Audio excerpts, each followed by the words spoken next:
Hello everybody and welcome back to the Keep 7 Gaming YouTube channel, and today we're going to be going over some cards that were leaked or spoiled today that are going to be included in the Core Set 2021 expansion. It's the end of the day here at June 4th. I think the spoils were actually delayed until tomorrow, but a few came out today anyway. And we'll just kind of go through card by card, and we can just kind of discuss the viability and stuff like that. Maybe what we'll be seeing it in, and where it might be playable, if it's playable at all, etc. Anyway, the first card we'll go over is Baneslayer Angel. It's a 5-mana, 5/5, costs 3 and 2 whites to cast. It's an angel creature with flying, first strike, lifelink, protection from demons and dragons. A 5/5 for 5 is, we've seen a lot of angels with similar mana costs, converted mana costs, and power and toughness. The big standout for me is first strike. A 5/5 with first strike is pretty strong. You know, we've seen 5/5 angels with flying and lifelink. The protection from demons and dragons I don't think is a huge deal. I can't think of a particularly highly played demon off the top of my head, and as far as dragons, all I can think of is like Dracoseth, and then you've got your various, a few others. Opportunistic Dragon, which I think is a 4/3, and the Rapacious Dragon, which is the 3/3 that creates 2 or 1 gold tokens or something like that. So I think the first strike is pretty huge, but I don't know if this sees a ton of play. But a 5/5 with flying, first strike, and lifelink is pretty strong. So, in some of your mid-range decks, this could be a very solid, game ender, or just overall, kind of maybe a win condition. But I believe this is a reprint. And I don't think that we're going to probably see this as a huge card in the set, but I do think this is a very strong card. I just love the flying, the first strike, and that power and toughness is pretty great. So as far as angels go, I think this is a great inclusion. The next card we'll go over is a new white Planeswalker, Basri Ket. He's 3 mana, 1 and 2 whites to cast. Legendary Planeswalker. He starts with 3 loyalty. His +1 loyalty ability is put a +1/+1 counter on up to 1 target creature. It gains indestructible until end of turn. Let's see, can I zoom in here for you? Let's try to get that. There we go. And we can actually just make this as big as possible, I guess. So yeah, put a +1/+1 counter on up to 1 target creature. It gains indestructible until end of turn. He has a -2 ability. Whenever 1 or more non-token creatures attack this turn, create that many 1/1 white soldier creature tokens that are tapped and attacking. And then he has a -6. You get an emblem with, at the beginning of combat, on your turn, create a 1/1 white soldier creature token. Then put a +1/+1 counter on each creature you control. So definitely White Weenies gets a buff with this guy. I think he's obviously a solid inclusion there.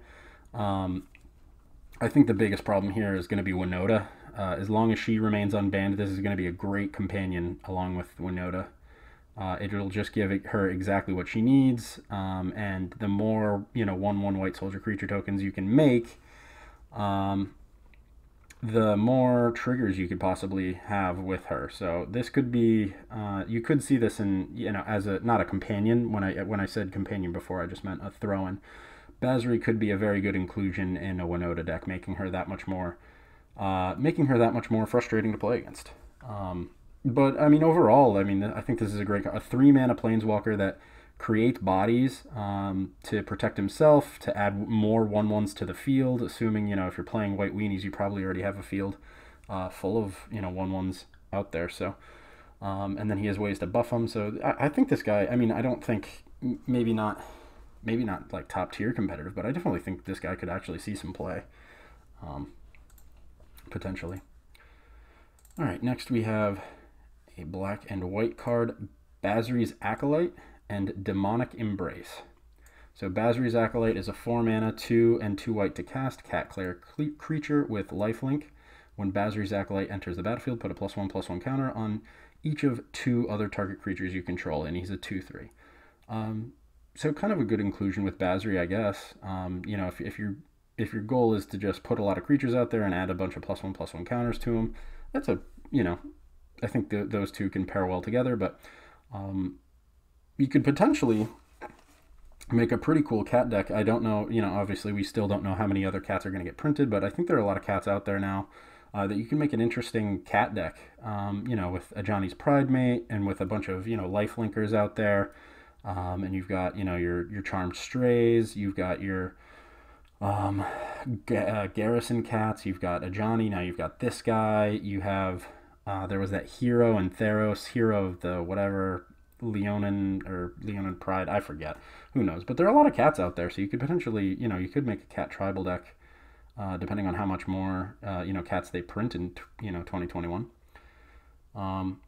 But, you know, a 2/3 with lifelink is also not terrible. It's 4 mana, which might be a little expensive, but potentially a good mutate target, now that we know mutate is kind of in the mix.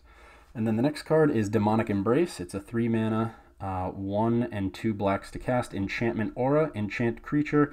Enchanted creature gets +3/+1, has flying, and is a demon in addition to its other types.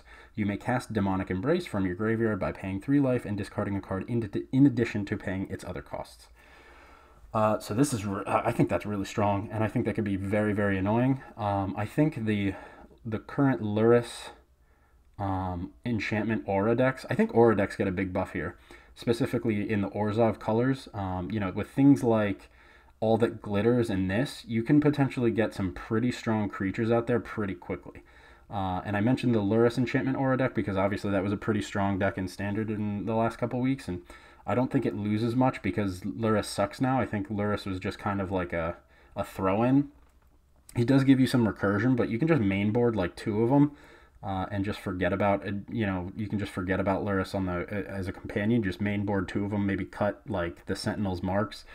And you know, and I think actually if you cut Lurrus altogether and you just have Kaya's ghost form as a replacement, you could still potentially have, because there were versions of the mono white enchantment deck or the mono white auras deck, the one with the Healer's Hawk and Gingerbrute and stuff like that. There were versions that ran, you know, Kaya's ghost form. So if you cut Lurrus entirely and you just try to have, you know, you just bank on getting the right enchantments out and, you know, getting them out quickly and stuff like that. I mean, potentially Orzhov enchantments and Orzhov auras that focus around like Healer's Hawk and Gingerbrute and all that could get a huge buff with this card. Because if, you know, cast the biggest thing for those was they were getting the vigilance, or I'm sorry, not vigilance, they were getting the toughness of the creatures up pretty high, and this will be a way to kind of get that power up that much higher and make them that much more aggressive. So also the recursion that you get by you can cast it from the graveyard by paying 3 life also kind of makes Lurrus a little bit less important. With the amount of lifelink that deck had, you know, and now that Lurrus is not going to be a viable companion, being able to cast this one from your graveyard is pretty strong. So even if you don't include Lurrus at all, you can still get this back from your graveyard, which I think is pretty strong. So I think this card could potentially, you know, wedge its way into that deck and become pretty strong. It's assuming that deck remains in the meta even without Lurrus, but who knows, maybe it doesn't. I think losing Lurrus is pretty big for that deck, but at the same time, that was I'm kind of bouncing between the mono white and the Orzhov. I think with Orzhov and Kaya's ghost form bringing, you know, creatures back, but you know, losing the enchantments when creatures die suck, but I think they're strong enough with things like God's Willing and with the All-Seeds, you know, All-Seed of Life's Bounty. So who knows, maybe. I think it's a strong black enchantment, and I think it could work its way into Orzhov enchantment decks and be pretty strong, I guess, is a way to kind of whittle that all down. The next card is Gaara, the Diplomat, a 4 mana legendary human cleric creature. Costs 3 and 1 white to cast. He's a 2/4 with lifelink. Whenever an opponent attacks with creatures, if 2 or more of those creatures are attacking you and or planeswalkers you control, draw a card. Whenever an opponent casts their second spell each turn, draw a card. So it sounds very blue with the card draw. You know, it doesn't sound like he's white, but if you really think about it, that is the most white thing ever, because you're imposing attacks or you're imposing rules or laws on your opponent, and if they break those rules or laws, you get the card draw. And then whenever an opponent casts, you know, the second spell each turn, draw a card. So you're laying down the law and rules, which I think is a very white thing to do. White, the color in Magic the Gathering, it's a very white colored, you know, white mage thing to do. You're giving your opponent rules, and if they break those rules, they pay a tax or they pay a fine or whatever, and that fine that is you drawing a card. So drawing a card, obviously being a blue color, you know, deal. Is just kind of the violation, you know, that's just kind of the payoff, but the act of what he's doing here I think is a very, you know, white colored mage, white color magic thing, because he's you know, laying down rules and laws. So I think this is a very cool white card. And a 2/4 lifelinker is, you know, pretty decent. And I think for white decks that need draw power and that might be aggressive or playing against aggressive decks, I think this could be very strong. So, you know, whenever an opponent attacks with creatures, if 2 or more of those creatures are attacking you and or planeswalkers you control, draw a card. So it's 2 or more, so I don't know. These are very conditional rules that he's laying down. Whenever an opponent casts their second spell each turn, draw a card. You know, people are typically, you know, in the later game, people are drawing, you know, playing 2 spells a turn. So like, he could be a great late game thing for card draw. White is a color that obviously needs card draw. So, you know, I think he's a strong inclusion in white decks that will need that. Overall viability of a 2/4 lifelinker for 4 mana. I mean, I guess that's white for you, but I don't know. I like it. I like the rules on it. I just don't know how competitive this card is going to be. Love the text, love the rules, love the idea. I just don't know if we see this being played in competitive decks. Next, we have Double Vision. It's a red enchantment for 5... for 5 mana, 3 and 2 reds to cast. Whenever you cast your first instant or sorcerer spell each turn, which is probably going to happen if you're playing red or red-blue or any combination of red, copy that spell. You may choose new targets for the copy. Competitively, I think that's pretty expensive. But boy, oh boy, the jank that you could make with this card. Like, if you're playing a very janky build, like, that's spell heavy, that's, you know, focused around instants and sorceries, maybe like a janky control build, because whenever you cast your first instant or sorcerer spell each turn, copy that spell. You may choose new targets for the copy. I mean, I can't think of anything off the top of my head. You know, I'm just looking at these cards, and I'd have to kind of go through like a full list of what I have to like think of something like an interesting thing, but I feel like this card could make a very, very cool janky build. I mean, if you pull, like, the first thing I can think of right now this would just be ridiculous with would be the ultimatums. Imagine casting an ultimatum twice. I mean, Ruinous Ultimatum, obviously, if you cast it once and then again, it doesn't really make a difference. But, like, if you casted this with, what is it, Genesis Ultimatum is the teamer one? If you cast this with Genesis Ultimatum, you get to exile the top 5 cards and play, I forget what the rules on that one are, but you essentially just...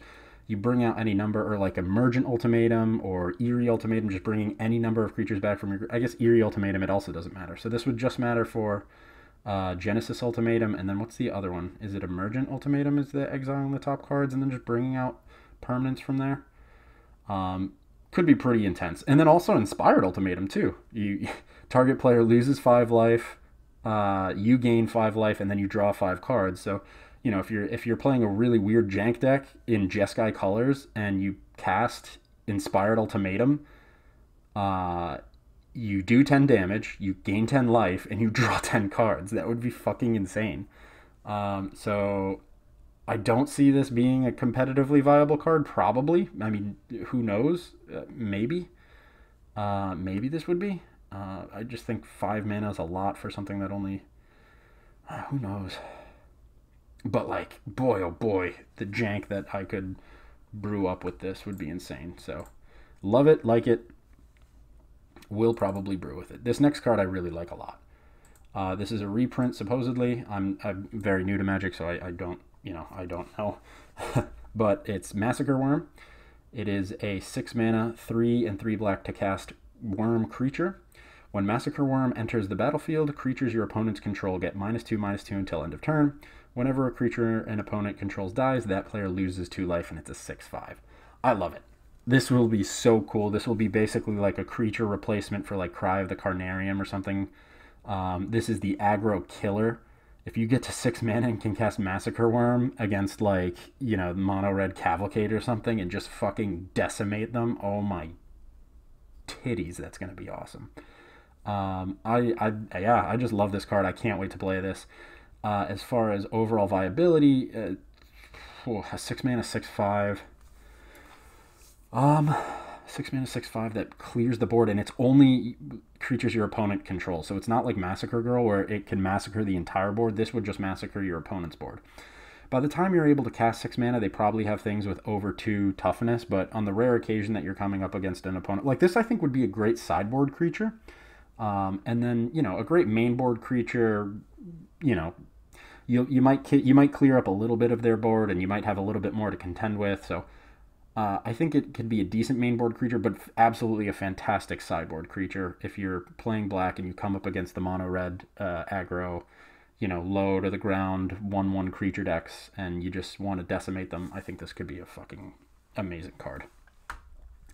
And I mean, also, whenever a creature an opponent controls dies, that player loses 2 life. So, like, it could also be like a late game. Like if you see that they, you know, your opponent has like 3 creatures that have lower than 2 toughness, and you both are at a stalemate, and you cast this card, and you know they're at a little bit of low life, maybe you're at a little bit of low life. Like this could be a way to kill opponents.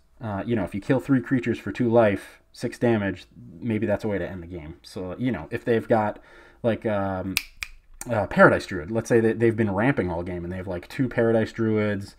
And like an incubation druid that they haven't adapted yet or something, you just bing bang boom 3 creatures that they're not using or doing anything with. That could be, I mean, that's just, I really like this card. I can't wait to play it. I think it has merits to be competitive, but I don't know if it's going to be like top tier meta at all. But definitely a solid body with some very solid abilities or triggers or whatever you want to call that. All right. The next 2 cards, actually, are 2 Planeswalkers, and I think one is a reprint and one might not be. I think, from what I heard and what I read, this Ugin card is a reprint, so it's Ugin, the Spirit Dragon. It costs 8 generic mana. He has a +2 ability. It's hard to read. Ugin, the Spirit Dragon, deals damage to any target. I can't read that, though. Deals, was it 3? 9? I can't read that. He deals, his +2, he starts with 7. His +2 is deals certain damage to any target. His -X, exile each permanent with converted mana cost X or less, that's 1 or more colors. And then his -10, you gain 7 life, draw 7 cards, then put up to 7 permanent cards from your hand onto the battlefield. So that, oh, wow, that's pretty powerful. If you get it to 10. You'd have to plus him twice. So that's solid. I like the Ugin that's already out there, and I think this is just another pretty good Ugin. I think the -X is super strong. Exile permanent with converted mana cost X or less, so you can get rid of a lot of stuff. Under, and it's exile each permanent with converted mana cost. Wow. So that's a way to clear the fucking board. That's 1 or more colors. Exile each permanent with converted mana cost X or less. So is that both? Is that both for you and your opponent? So like if you have the highest mana cost on the board and then you exile everything beneath it, you could just clear the board and have just like a huge body remaining. That would be pretty cool. Could see some play. I think this is probably more or less like the Ugin card that's already out there. A strong card, could see some play in like a sideboard, or you know, if you're just playing with strong Planeswalkers, could definitely see some play. And then we have a Chandra card here. Chandra, Heart of Fire. It's 5 mana, 3 and 2 reds. +1, discard your hand, then exile the top 3 cards of your library. Until the end of turn, you may play cards exiled this way. High risk, high reward, I suppose. +1, Chandra, Heart of Fire deals 2 damage to any target, so a +1 shock, essentially. It's great removal for some smaller creatures. And then a -9, search your graveyard and library for any number of red instant and or sorcery cards, exile them, shuffle your library. You may cast them this turn, and then add 6 red mana. She starts with 5. There are rumors that Lightning Bolt might come back, which is it's essentially shock +1. So it's 3 damage to any target. Like, Burn might be making a comeback, and she might be the heart of Burn now. Because based on what that, I mean, she has literally a Burn plus ability. She has a high, like, her -9 is like looking for instants and sorceries, and like a lot of the instances and sorceries in red are burn spells, right? So maybe Burn makes a comeback, and maybe she's the heart of it.